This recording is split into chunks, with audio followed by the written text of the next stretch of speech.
I run 2.5-inch flow masters on it, so it'll order sound fairly decent.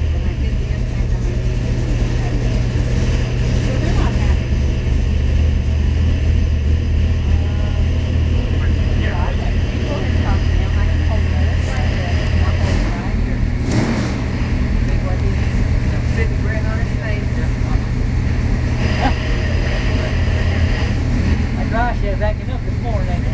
Yeah, it does that. Every motor's a little different. All the rattling noise out there is the dry shaft on the dyno itself. Yeah. That's a harmonic still. You just get it out of that RPM range and it'll settle down.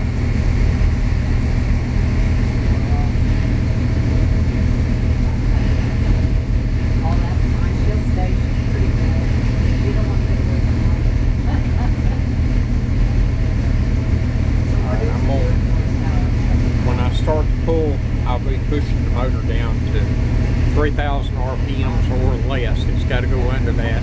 Then I'll release the dyno and it'll sweep back up to 6,300. Okay. That's where I've got it set. That's where we'll get the data. I have data from 2,500 up, but it's really kind of tough on the dyno to get it down to 25, to push it down that far. So I've got the data there, but we raise it because we're well below peak torque and all. We're going to get the best torque numbers, best horsepower numbers, but it's easier on the dyno. But I can show you both numbers. Okay. Even at 2,500, this thing's still got big torque numbers. Good.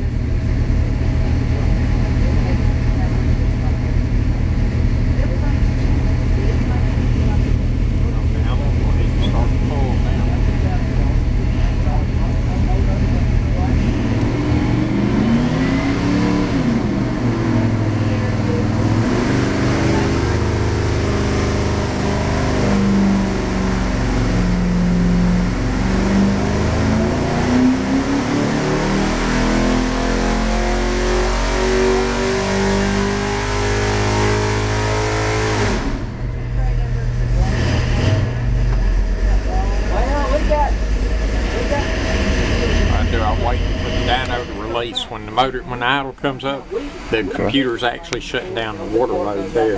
Okay. And we wait on the data to transfer from out there to in here. Yeah, you know, and stuff. We haven't had any time. Well, I'd be scared to death. I get scared when I'm here running up in the house. and that was there was 6,300. 6,300. And that's not. We've got some engines that we started to pull at 5,000 and 6,000. As we're starting making a pull when instead of 2,500 on that pull, 8,000. This the very first sheet of the printed sheet that I give you will be this sheet. It made a maximum of 530 horsepower at 6,000 RPMs. It made 520 foot-pounds of torque down at 4,300. Oh man, that's good. And then this is the data. Every 100 RPMs, the torque number, and then the transfer to the horsepower number.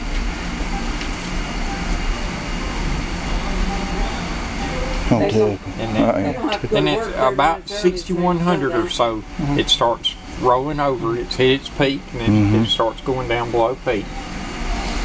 And this is just a graph. It's these numbers plotted out every 100 RPMs is the data point. You can think back to like 08 play science where torque and horsepower. I'm actually doing this kind of sheet by sheet. This is all the fuel flow numbers and all, and this is based on your carburetor. Okay. They always cross. One's up, one's coming up, one's coming down. So that 750 is going to work real good with it. It's going to work. It goes a little bit rich as it goes up in RPMs, but there's not an effective way for us to change that.